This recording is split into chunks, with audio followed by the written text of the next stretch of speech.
Did you know that when a child is born, a child doesn't actually have the part of their nervous system fully developed that allows them to be able to manage the intensity inside their bodies very well? When they're born, they're actually really skilled at knowing how to get mad, escalate, fall asleep, cry. But what they don't know how to do is they don't know how to work with all that intensity. And so, what that can translate into as children get older are things like emotional outbursts and temper tantrums and anxiety, and they can't fall asleep by themselves at night, or they're so sad and they don't know how to stop crying, et cetera, et cetera.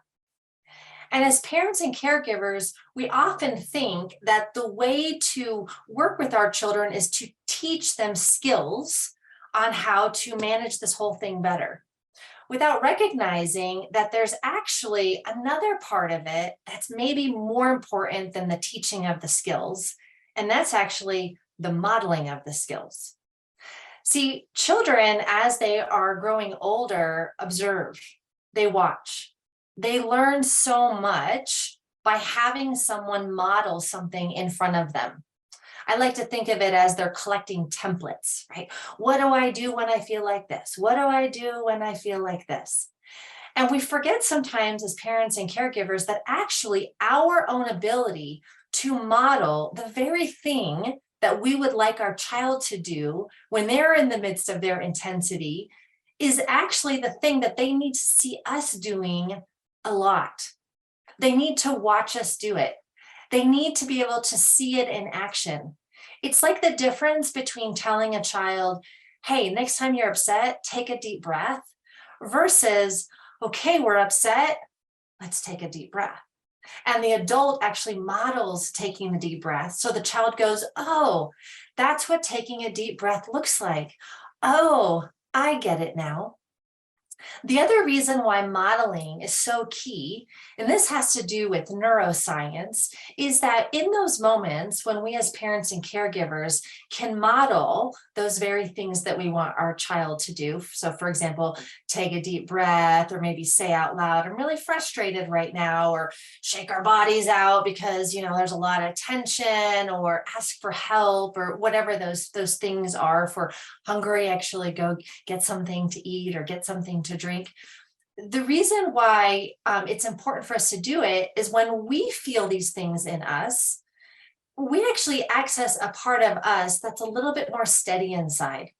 So I want you to think of this kind of a scenario. You're starting to feel revved up as the adult, and you take that breath, or you move your body, or you say out loud, wow, this is a lot right now. I'm going to feel my feet on the ground. And what happens in those moments, as the child is watching you, is that you anchor inside of you. So, in addition to you just modeling to the child this thing that you'd love for them to do, you also just did something else that's really profound, which is that you created an experience in the moment where the child can now borrow the part of you that feels steady. I'm going to say that again. The child now can borrow the part of you that feels steady. So as the child is escalating, as you're escalating, you take that breath, you name your feeling, whatever it is, the child gets to feel the part of you that's like, I got this. This is cool. I'm here with you. I'm okay. And yes, this is really intense. And in the child's brain, that very thing allows the child's brain to begin to settle so they can then access the part of them that might be able to do the skill that you just modeled them to do.